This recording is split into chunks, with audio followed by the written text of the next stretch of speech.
درود بیننده‌های عزیز و ارجمند، مخلصان برنامه فوتبال تاجیک. اینک سال 2025 میلادی هم فرا رسید. همکنون در پیش نقشه های نو، مسئولیت های نو که همه جمعیت فوتبالی تاجیکستان آن را باید با سربلندانه اجرا کنیم و اینشام اطراف همین مسئولیت ها و نقشه ها ما یک صحبت داریم با نایب رئیس فدراسیون فوتبال تاجیکستان سایولی دانیارزاده. مسئولیت نو مبارک باشد سایولی. تشکر، سلامت باشین. خوب، ما یک موسمی را سال 2024 پشت سر کردیم که این موسم اولین موسمی بعد از واخوری رئیس فدراسیون فوتبال تاجیکستان محترم رستم امامعلی با اهل جماعتچگی فوتبال تاجیکستان بود. خوب، چی موسمی بود پس؟ تشکر زیاد. واقعا هم باعث افتخار است که فوتبال در قلمرو کشوری صاحب استقلالمان یکی از نمودهای ورزشی محبوبی عامه و خاصه به حساب رفته در محور اساسی سیاست ورزشی رهبریت کشور خاصتا تحت دستگیری و زیر نظارت دائمی پیشوای معظم ملت پرزیدنت جمهوری تاجیکستان محترم امامعلی رحمان و رئیس مجلس ملی مجلس عالی جمهوری تاجیکستان رئیس شهر دوشنبه پرزیدنت فدراسیون فوتبال تاجیکستان محترم رستم امامعلی سال از سال رشد و انکشاف یافته ایستاده است. بله. قای کردن با مورد است که پس از ملاقات پرزیدنت فدراسیون فوتبال تاجیکستان محترم رستم امامعلی سنه 3 نوامبر سال 2023 تغییرات نظررس در سمت‌های مختلف فوتبال از جمله در بخش‌های انفراساختاری، ورزشی، مالیوی در فوتبال میهن به نظر می‌رسد. واقعا هم اگر ویژگی‌های خاصی موسم سپری گردیده رو ذکر نماییم، یکی از ویژگی‌های خاص این زیاد گردیدن شماره دسته‌های لیگ عالی از 10 به 12 عدد و تغییر یافتن فرمت برگزاری بازی‌های چمپیونات تاجیکستان است. این چنین برگزار گردیدن آزمونی بهترین مخلص سال که یکی از دستور و سپارش‌های به واسطه پرزیدنت فدراسیون فوتبال تاجیکستان هنگام ملاقات با اهل جامعه فوتبال کشور که چون در بالا هم ذکر نمودم سنه 3 نوامبر سال 2023 بود. برگزار گردیدن اکثریت بازی‌ها هنگام شامگاهان. این چنین به مراتب زیاد گردیدن بودجت دسته ها، هم دسته های لیگ های عالی و هم لیگ یکم.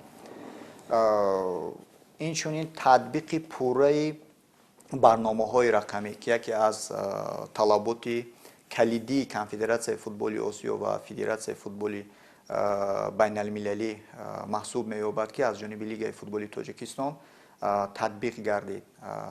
امروز در تمام مسابقه‌هایی که زیر لیگ فوتبال تاجیکستان برگزار می‌گردد، خاصتا هم در چمپیونات تاجیکستان بین دسته‌های لیگ‌های عالی و هم لیگ یکم و از ویژگی‌های خاصی بودند که من فکر می‌کنم در موسم سپری گردیده بودند. از ویژگی‌های خاص دیگری موسم چون که شما می‌دانید در آخرین دور چمپیونات تاجیکستان بین دسته‌های لیگ یکم زینه‌های افتخاری معین گردید. یعنی در بازی‌های آخرین دور آخرین زینه‌های یکم، دوم، سوم افتخاری بین دسته‌های لیگ یکم معین گردید و در دور آخرین در بازی‌های دور آخرین لیگ عالی زینه‌های دوم و سوم معین گردیدند که البته این از رقابت پذیری چمپیونات تاجیکستان و هم گوییم که یکی از ویژگی‌های خاصی چمپیونات امسال به حساب می‌رود. بله، ما واقعا شاهد آن بودیم که تا آخرین دورها نمی‌دانستیم که با لیگ عالی کدام دسته راحت می‌گیرد، ولی از تند و تیز بودن رقابت‌ها در لیگ یکم اصولا شهادت می‌داد. خوب، یک سپارشی که بود از جانب محترم رئیس فدراسیون فوتبال تاجیکستان رستم امامعلی که حتمی بازی‌ها باید در شامگاهی برگزار شوند و البته در پس منظر این سپارش باید همه ورزشگاه‌های دسته‌های لیگای عالی مطابق می‌شدن برای آنکه شامگاهان در آنجا بازی‌ها برگزار شوند. آیا موفق شده یا نه؟ ورزشگاه‌ها انشاءات‌های بزرگی ورزشی هستند که همه وقت توجه و تعمیر جاری می‌خواهند، نوبسته از فصل سال یا موسم فوتبالی. باید قید نمایم که جهت دستور و سفارش‌هایی که از جانب رهبریت فدراسیون فوتبال تاجیکستان برای رفع کمبودی‌ها و تکمیل بخشیدن سمت اینفراساختوری ورزشی یعنی ورزشگاه‌ها ارائه گردیده بود. ورزشگاه مرکزی جمهوریوی شهر دوشنبه، ورزشگاه‌های شهرهای حصار، کولاب، 20 سالگی استقلالیت تاجیکستان، ورزشگاه مرکزی شهر استراوشان، تالکو آرینای شهر تورسونزاده و ورزشگاه مرکزی ناحیه رودکی پورا تعمیر و ترمیم گردیدند و با سیستم روشنایی‌دهی و تابلو مجهز گردیدند و اگر شما مشاهده کرده باشید اکثریت بازی‌ها در این ورزشگاه همگاه شامگاهان برگزار می‌گردید. ورزشگاه‌های پختکوری شهر باختر، اسماعیل سامانی آرینای ناحیه جلال‌الدین بلخی و ورزشگاه مرکزی ناحیه فرخور تعمیر گردیده و با سیستم روشنایی‌دهی تعمیر و ترمیم گردیده و نماله‌ها بعضی ورزشگاه خاصتا ورزشگاه پختکوری شهر باختر نصب گردید و بجز از سیستم روشنایی‌دهی من فکر میکنم که در موسم نو تا آغاز موسم نو البته سیستم روشنایی‌دهی هم در این ورزشگاه‌ها پورا نصب می‌گردد و ما می‌توانیم که موسم 2025 در این ورزشگاه‌ها بازی‌های چمپیونات تاجیکستان در شامگاه‌ها برگزار گردد. بسیار خوب می‌شود چون که به هر صورت اقلیم ما خیلی اقلیم گرم است و شامگاهان اگر این بازی‌ها برگزار می‌شوند فکر می‌کنم هم برای فوتبال بازان راحت است هم برای مخلصان خلاص بسیار اقدام خوب است. امسال از لیگای عالی یک دسته به لیگای یکم افتاد. بله درست قید نموده طبق قرار کمیته اجرایی فدراسیون فوتبال تاجیکستان در آغاز سال 2024 شماره دسته ها، فرمت برگزاری بازی ها و گزارش دسته ها از لیگ های پایانی به بالایی یا اینکه برعکس از بالایی به پایانی قرار به تصویب رسید و طبق قراری به تصویب رسیده دسته که در زینه آخرین جدول لیگ عالی قرار می گرفت از لیگ عالی مستقیما خارج می‌گردید یا به اصطلاح به لیگ یکم گزارش می‌کرد و زینه 11ام انیق‌ترش با مقامدار زینه دوم لیگ یکم دو بازی گزارشی انجام میداد و غالب البته در لیگ عالی باقی میموند یا اینکه برعکس راحت پیدا مینمود و قید کردن ضرور است که غالب لیگ یکم مستقیما راحت پیدا میکرد و هیئت دسته‌های لیگ عالی و اینچنین باید قید نمایم که طبق قرار کمیته اجرایی فدراسیون فوتبال تاجیکستان موسم 2025 هم چنین باقی ماند قراری مذکور یعنی که چون سال 2024. بسیار خوب. آزمون بهترین مخلص سال با فوتبال ما چی داد اصلا؟ ویژگی خاصی آزمون مذکور این در سال 2024 بستن گردیدن ورزشگاه ها بود. اگر شما توجه کرده باشید در سالهای قبلی طبق قرارهای کمیته ترتیب انتظامی فدراسیون فوتبال تاجیکستان بعضی ورزشگاه ها از 1 تا 4 بازی محروم میکرد از لحاظ اخلاقی نادرستی مخلصان. بله از لحاظ چون شما هم درست قید نموده از لحاظ اخلاقی نادرست و به ترتیبی یا اینکه به نظامی مخلصان بعضی مخلصان فدراسیون فوتبال تاجیکستان کمیته ترتیب انتظامی فدراسیون فوتبال تاجیکستان طبق کدکس ترتیب انتظامی فدراسیون فوتبال قرارهای داخلدار را به تصویب میرساند و از 1 تا 4 بازی بعضی ورزشگاه ها محروم میگردیدند و خوشبختانه این سالی که سپری گردید سال 2024 خوشبختانه یگان ورزشگاه با ترتیب یا اینکه بگویم که با амалҳои бо ҷурми бетартибӣ бо ҷурми бетартибӣ баста нагардиданд.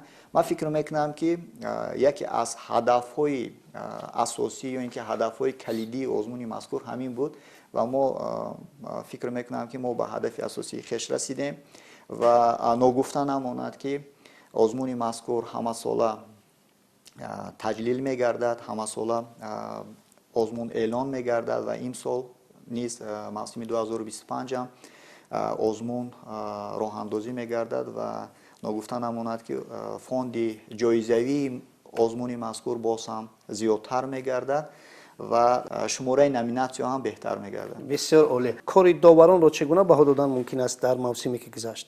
сол аз сол бояд сатҳи доварӣ дар ҷумҳурӣ боло равад, чунки доварони мо аллакай ба мусобиқаҳои байналмилалӣ барои доварӣ ҷалб шуда сатҳи малака ва таҷрибаашон сол аз сол беҳтар мешавад.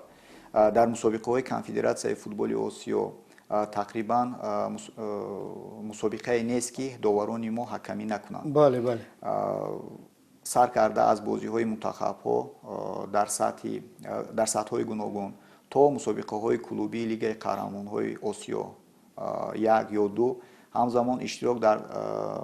ҳамзамон иштироки бонудоварони мо низ бисёр назаррас шуда истодааст сол то сол ки ин ҳама ба сиёсати дурусти роҳбарияти федератсияи футболи тоҷикистон дар ин самт равона шудааст.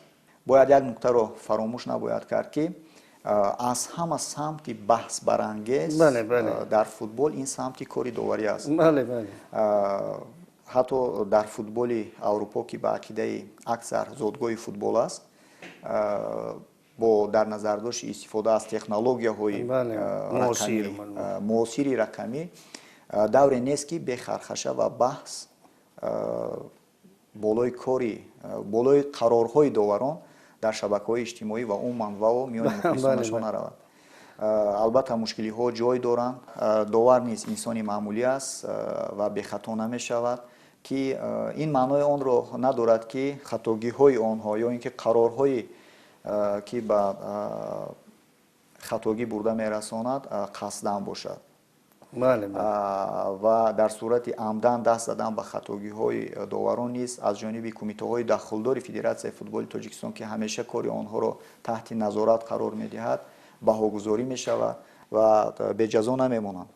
дар мавсими соли 2025 барои доварони федератсияи футболи тоҷикистон курсу семинарҳои зиёде бо ҷалби мутахассисони дохиливу хориҷӣ албатта ба нақша гирифта шудааст, таҳризӣ шудааст ки умед аст аз камбудиҳо ва омӯзиши амиқи самти доварӣ ва таҳлилҳои соҳавӣ камбудиҳои ҷойдошта бартараф шаванд. ногуфта намонад ки фисади пардохти ҳаққи хизмати доварону нозирон комиссарон дар бозиҳои чемпионати тоҷикистон байни дастаҳои лигаҳои олӣ ва якум имсол аниқтараш соли мавсими 2025 ки бо қарори кумитаи иҷроии федератсияи футболи тоҷикистон 30% зиёд гардид ва ман фикр мекунам барои баланд бардоштани сатҳи доварӣ таъсири худро хоҳад гузошт. албатта мо низ чунин фикр мекунем. бархе аз коршиносон таътилҳоро дар миёнаи мавсим тӯлонитар медонанд. албатта мо низ муроҷиатҳоро мешунидем ва суолам мекарданд. онҳо ҳам ҳақ ҳам доранд. коршиносо ҳам ё нафаре ки ба футболи кишвар футболи меҳан таваҷҷӯҳ доранд албатта муроҷиатҳо мекарданд ва суолҳо ҳам пешниҳод мекарданд ва мо посухҳои худро ҳам пешниҳод мекардем. бояд қайд намоям ки лигаи футболи тоҷикистон воқеан ҳам лоиҳаи тақвими бозиҳои чемпионати тоҷикистонро дар мавсими сипаригардида яъне дар мавсими 2024 дар моҳи ноябри соли 2023 омода намуда буд ва дар ҷаласаҳои кумитаҳои дахлдори федератсияи футболи тоҷикистон лоиҳаи мазкур баррасӣ гардида буд. лоиҳа бо назардошти тақвими бозиҳои байналмилалӣ тимҳои мунтахаб рӯзҳои фифа албатта рӯзҳои фифа бозиҳои байналмилалии клубӣ ки ду дастаи мо дар мавсими сипаригардида Истиқлоли Душанбе ва Равшани Кулоб дар бозиҳои Лигаи Қаҳрамонҳои Осиё ҳунарнамоӣ карданд. Бо назардошти чуне ки зикр кардам, бо назардошти бозиҳои байналмилалӣ омода гардида буд ва рӯзҳои фифа ҳам ба назар гирифта шуда буд. Бояд қайд намоям ки дар мавсими сипаригардида 5 рӯзҳои фифа, 5 давраи рӯзҳои фифа муайян шуда буд ки 3 давраи рӯзҳои фифа дар моҳҳои сентябр, октябр, ноябр рост меомад.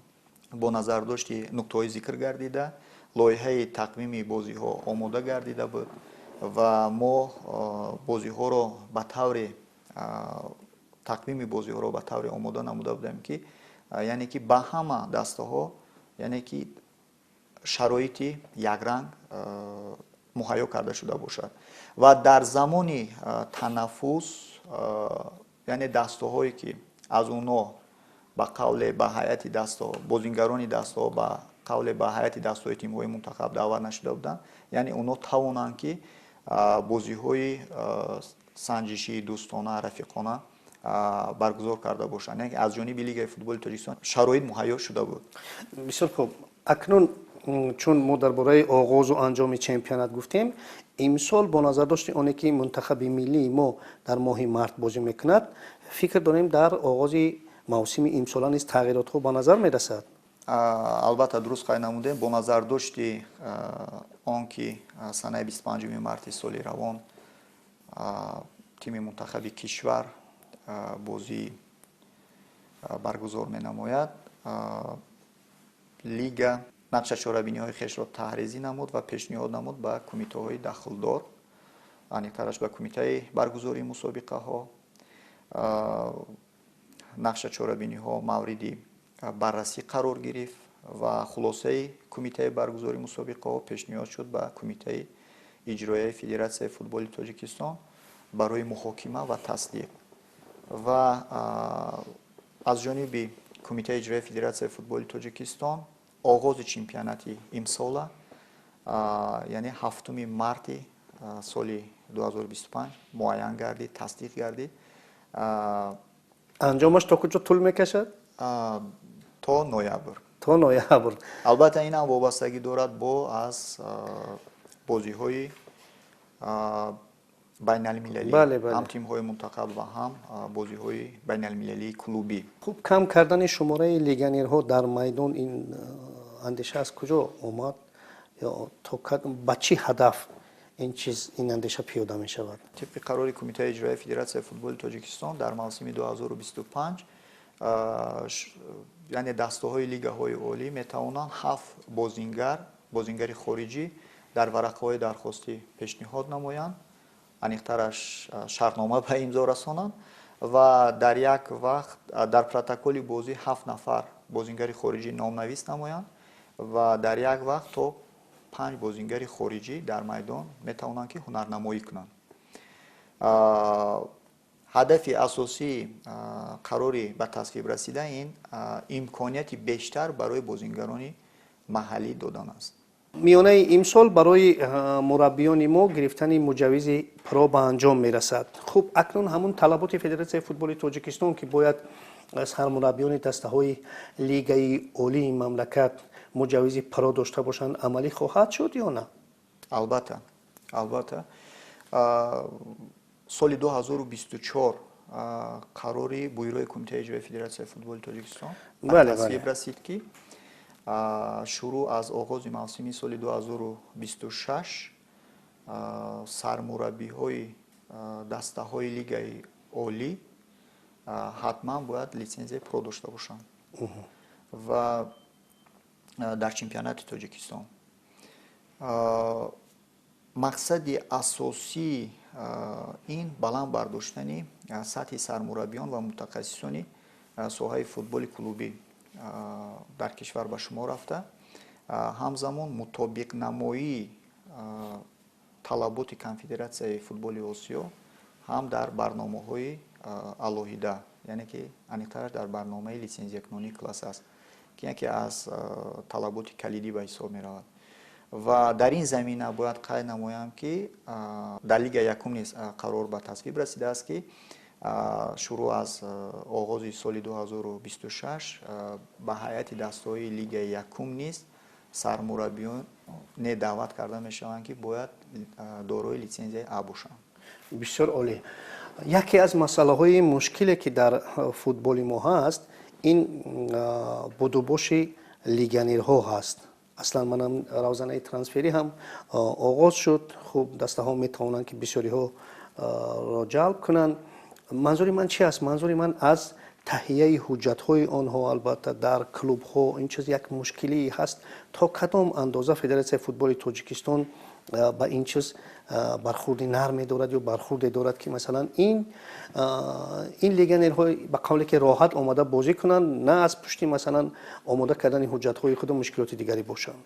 албатта тибқи муқаррароти муайян гардида бозингарони хориҷие ки ба давлати мо ба тоҷикистони азиз даъват мешаванд аз ҷониби клубҳо, ҳангоми даъват мешаванд аз ҷониби клубҳо муаззафанд ки бо мактубҳои расмӣ ва пешниҳоди бастаи ҳуҷҷатҳо ба федератсияи футболи тоҷикистон муроҷиат намоянд ва аз ҷониби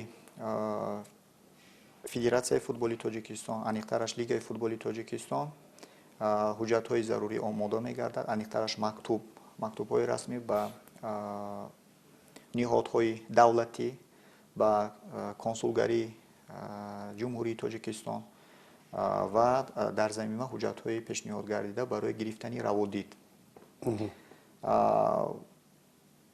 дилхоҳ бозингари хориҷӣ, дилхоҳ шаҳрванди хориҷие ки барои бозингарӣ, барои мураббигӣ даъват мешавад аз ҷониби клубҳо муаззафанд ки тамоми қонунгузории ҷумҳурии тоҷикистонро риоя намоянд.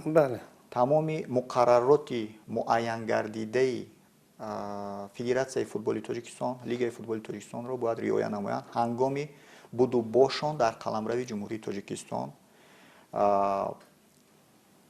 ё ин ки пас аз ба итмом расидани муҳлати шаҳрнома низ муаззафанд ки шаҳрвандони хориҷиро аз ҷумҳурии тоҷикистон гусел намоянд.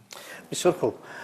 комиссияи литсензиякунонии федератсияи футболи тоҷикистон кай кори худро шурӯъ мекунад ва имсол низ ба қавле ки ҳама варзишгоҳҳо ҳам дастаҳои лигаи олӣ ва якум аз элаки таҳлил мегузаранд ё ин ки бархе аз варзишгоҳҳо? манзури ман чи аст? манзури ман он аст ки масалан варзишгоҳи дастаи истиқлол, аз равшани кулоб, аз хуҷанди хуҷанд ба қавле ки омода ҳастанд 100% барои қабули бозиҳои ин мавсим.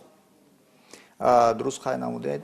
имсол масъулияти вазнин, масъулияти гароне бар зиммаи мо вогузор шудааст, чунки дар боло ҳам зикр намудам, як моҳ пештар оғози мавсим муайян шудааст.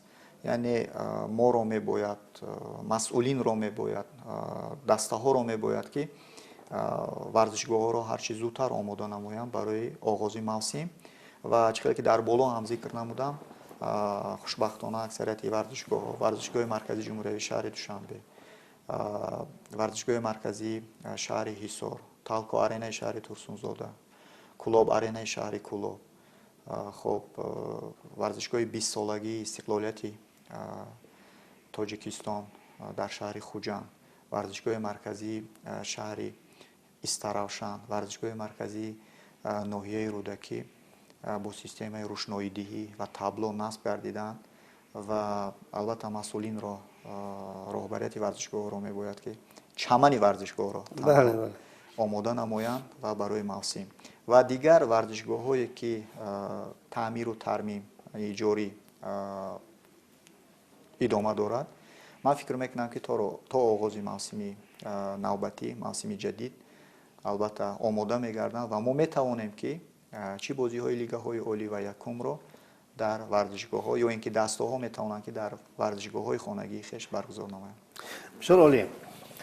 хуб, рӯйдоди бузурге ки дар охири соли 2024 дар ин мавсим буд, албатта ин интихоби президенти федератсияи футболи тоҷикистон буд ки хушбахтона дигар бора муҳтарам Рустами Эмомалӣ ба ин маснад интихоб шуданд. хуб, чаро интизор шудан мумкин аст? албатта шумо дуруст қайд намудед, дар конгресси ҳисоботӣ интихоботии Федератсияи футболи Тоҷикистон ки санаи 14 декабри соли 2024 баргузор гардид, бо овоздиҳии якдилона муҳтарам Рустами Эмомалӣ президенти Федератсияи футболи Тоҷикистон интихоб гардид. албатта тибқи стратегия ва барномаи кори муҳтарам раис дар назди масъулини Федератсияи футболи Тоҷикистон вазифагузорӣ шудааст дар самтҳои инфрасохторӣ, варзишӣ, молиявӣ, футболи кӯдакону наврасон, футболи бонувон, футболи хурд, футболи клубӣ, тимҳои мунтахаби кишвар равона гардидааст ки таъмингари рушди бемайлони футболи кишвари азизамон мебошад. бисёр хуб. усулан он чизе ки таи чанд соли охир зери роҳбарии муҳтарам Рустами Эмомалӣ футболи мо рушд кард, аз он далолат медиҳад ки мо дар роҳи дуруст қарор дорем ва албатта умедвор ҳастем ки таи 4 соли оянд ҳам футболи мо ба албатта музаффариятҳои бузурге дар арсаи байналмилалӣ хоҳад расид. хуб, шояд чизеро мехостед бигӯяд ки ман напурсидам. саломат бошед. албатта нақшаҳои мо масъулинам дар мавсими ҷадид, мавсими 2025 чи дар тимҳои мунтахаб, чи дар футболи кӯдакону наврасон, бонувон, футболи хурд ё ин ки футболи клубӣ, футболи калон зиёд аст ва мо низ масъулин саъй мекунем ки тамоми чорабиниҳо, мусобиқаҳо, чемпионатҳое ки Федератсияи футболи Тоҷикистон, Лигаи футболи Тоҷикистон ташкил ва баргузор менамояд, дар як сатҳи зарурӣ, дар сатҳи баланди ташкил ва баргузор гардад ва дар чуноне ки дар боло ҳам зикр намудам, соли 2025 низ озмуни беҳтарин мухлиси сол албатта бо як шукӯҳу шаҳомати хос эълон ва ҷамъбаст хоҳад гардид ва нақшаҳои зиёде низ ҳаст барои муаррифии футболи меҳан ки албатта давоми сол шоҳид хоҳем гашт.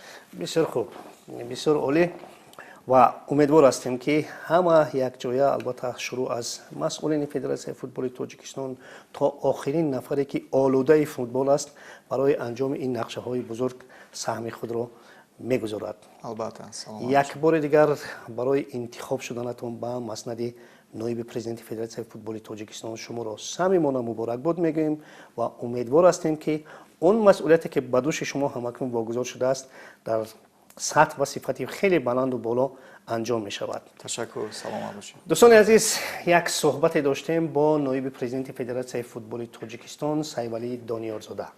дар ҳамин ҷо барномаи мо ба анҷом мерасад. хайр.